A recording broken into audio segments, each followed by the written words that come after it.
Okay, we're going to look at fitting our magnetic fasteners. Now, I do not have a magnetic fastener that matches my hardware, which has really annoyed me, so I'm just going to have to use a simple black one. Because I've only got a buckle that is slightly smaller than the 1-inch one recommended in the pattern, I'm actually making my fastener pieces just a little bit narrower. The same technique will apply regardless of what size you make it. I'm just making these strips to fit my buckle.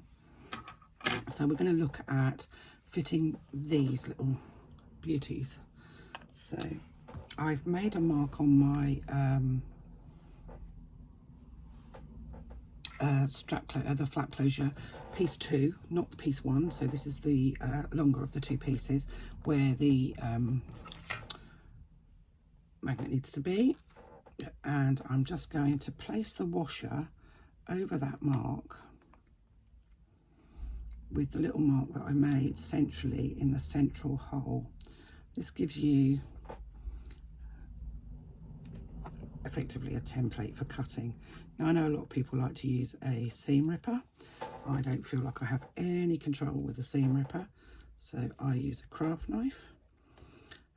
Because I've made this strip narrower, I'm also using a slightly smaller magnetic fastener, because that way it will fit. If I use an 18mm one, it won't fit, so I'm using a 14mm.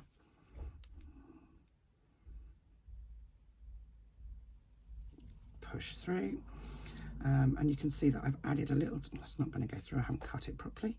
I've added a little tiny bit of Decaville to the back of this, just Decaville light, because this is a thinner leather than perhaps this pattern was designed for, but this is what I've got, so this is what I'm using.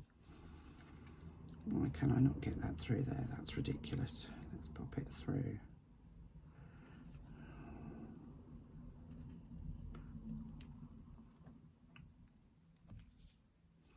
There we go. So once I've made my 2 cuts, I then push my magnetic fastener through to the back so that I've got the prongs sticking out of the back. You can see I've just added a little bit of Decaville on the back of there, which will just give it a bit more strength. Pop the washer back over. The Decaville also helps to stabilise where that magnet is. And normally I would push my magnet prongs out to reduce the bulk, but because we have quite a narrow piece of leather here, they need to go inwards as it tells us to do in the pattern. If you wanted to add a little bit of tape over the back of there, and I will do if I can find my tape, I don't quite know what I've done with it, put it in a safe place, I will find some though. You don't have to use duct tape, you can use a little bit of whatever you've got, and I just happen to have masking tape or decorator's tape to hand. So that was the reason why that's to hand, is because I was going to throw it out because it's all kind of shredded on me.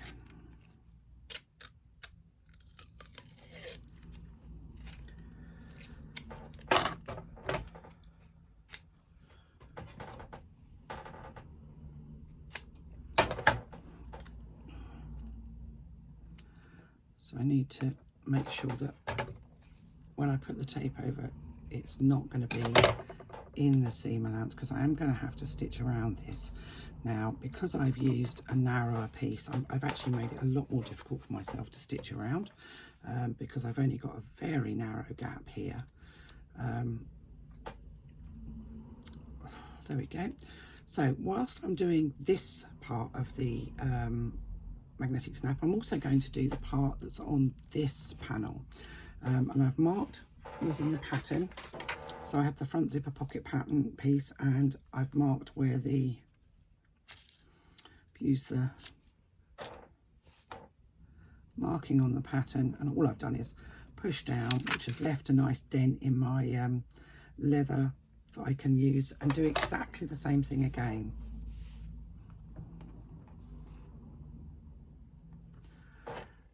Pop the washer over,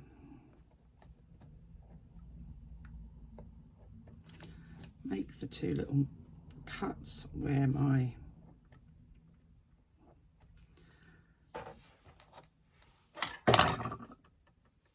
prongs need to go through.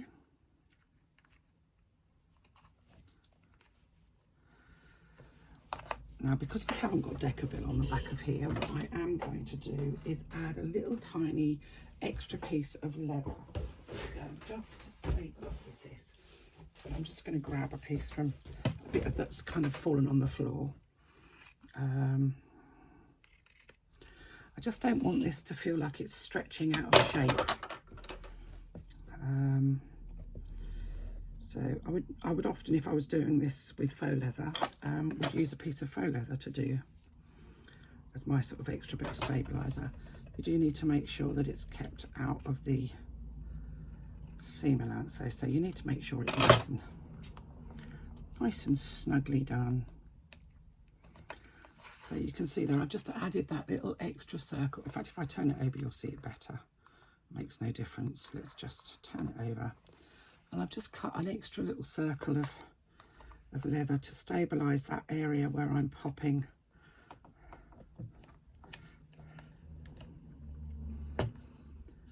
that. And then I'm going to cover that because this will be on the inside of our pocket. So we don't really want that being seen. So I'm just going to pop, I'm just putting masking tape because that's what I've got here. So there we go, that's the second part of our magnetic fastener done. And I'm going back to the instructions now because that part wasn't actually in the instructions at this point, but it seemed sensible to do that bit now because I know what I'm like. I will only go and lose the other half of my magnetic fastener. So with that first part that we've got this magnetic part on, we're going to thread this up, thread the point of the prong on our buckle through from the behind through the hole that we've made centrally. Then we're going to fold that in half. Let me just make sure that I'm actually doing that right.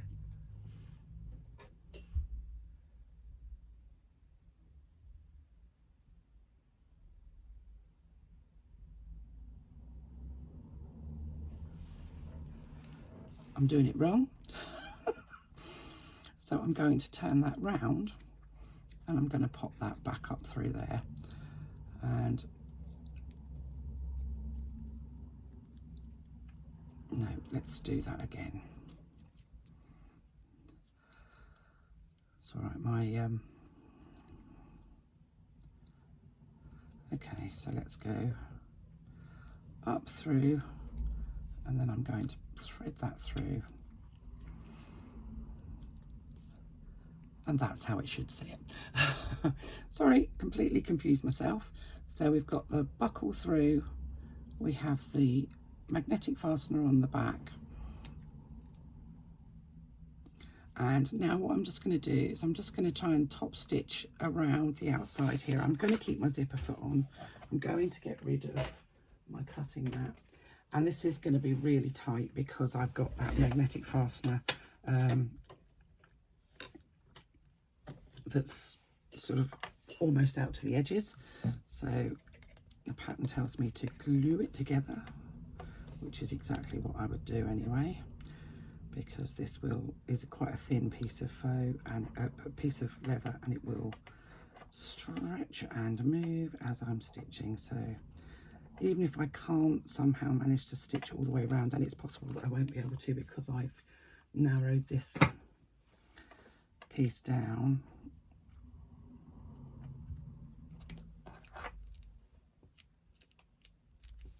So let's glue that and match all those edges together. If you cut with a rotary cutter, your edges should all match perfectly, which actually I'm surprised that mine do, because I did stitch with a rotary cutter, but sometimes that's not always not always enough. Right, let's figure out if I can do this. I'm not sure if it's going to work or not actually. So I'm going to start with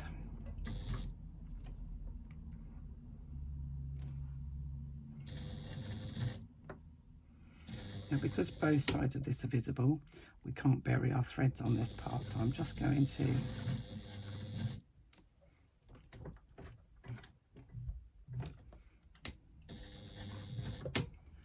one stitch back stitching at the beginning and the end. I've got tape on my fingers. Get rid of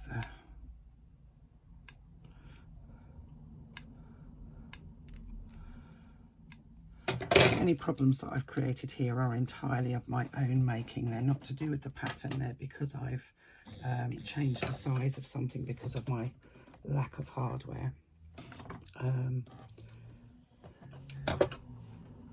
So if you use the hardware that's actually suggested in the pattern, you'll find things an awful lot easier. Right, I am going to stitch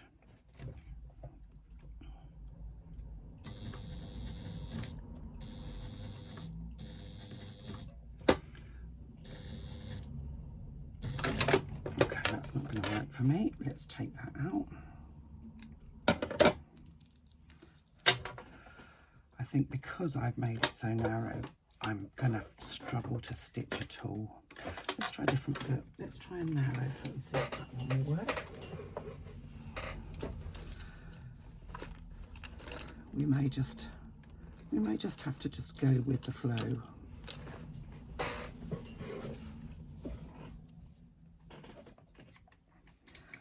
This is like problem solving 101. But I do think that bag making is a lot of problem solving, especially if you're one that doesn't tend to follow the rules, i.e. me. No, that's still not going to work. So what am I going to do? I'm going to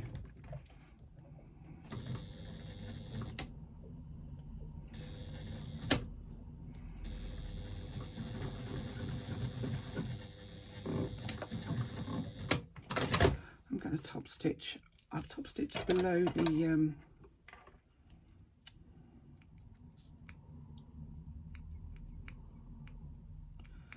buckle. I'm just going to add a little drop more glue. I only put a little bit in, so I'm going to put a little bit more in just to get right to the edges here, because I'm not going to be able to stitch this.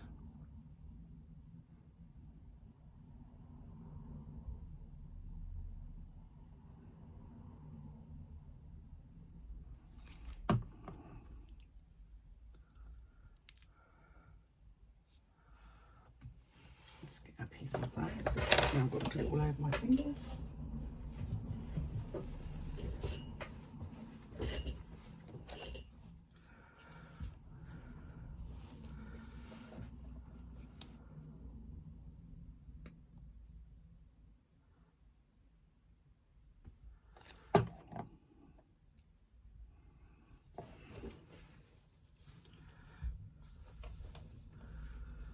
So that's one side. You can see it's just gaping slightly where I've got that magnet, and that's because the magnet is actually still too, even though it's only a 14mm, it's probably still too wide for this because I've reduced the size of this panel to fit the buckle that I've got. So I'm going to just really glue those together well, and I'm going to pop just a couple of clips in to hold that in place until that glue has dried.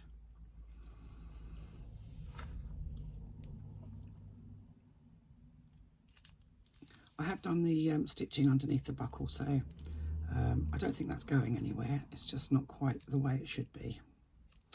Hey ho, these things are sent to try us. If you follow the pattern, you'll find things are a lot easier. Now let's going to also pop a handmade tag on my flap. So let's go back a little bit because I've missed that bit apparently in the pattern.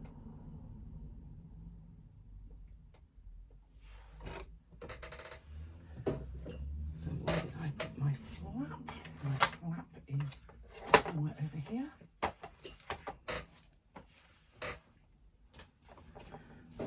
So let's have a look at how we fit those, because I know a lot of people. Now the pattern suggests that we're going to align it with the top of our zipper pocket, so that's what I'm going to do. And I'm going to, so that's 5.5, so that's 2 3/4. I don't know, where's my chalk marker? So let's just, so 2 3/4 is approximately halfway.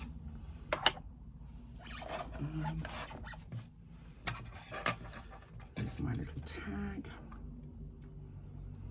This isn't my own branding tag, these are just simple handmade tags. I don't have any of my own branding in the antique brass.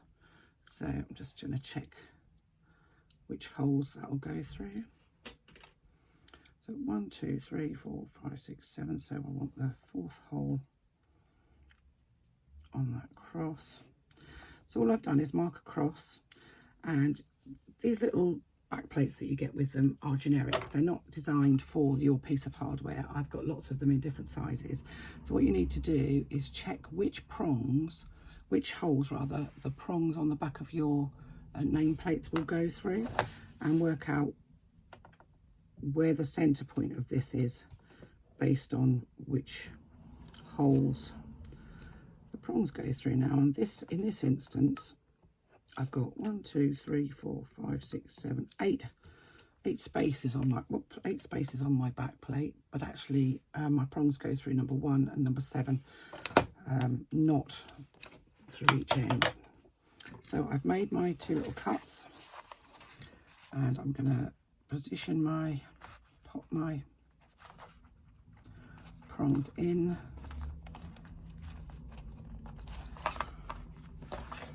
I'm turning my work over. You can see I've added a panel of Decaville on the back here just to give it a bit more strength, because I literally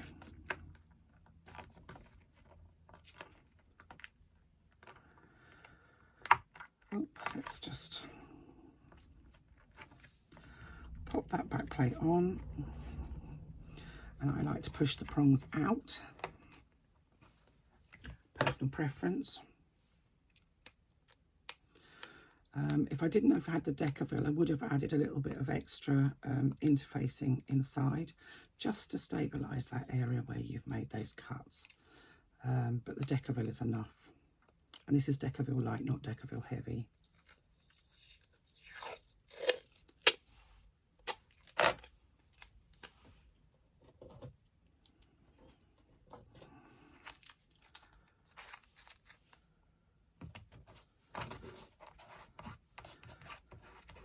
The reason we put the tape over the back is because we don't want that rubbing inside of our pocket, which it will be, but we also don't want that to rub against the lining, so the back part of our flap. We don't want these sharp prongs rubbing against that, because eventually what we'll end up with is holes on the inside of our flap. So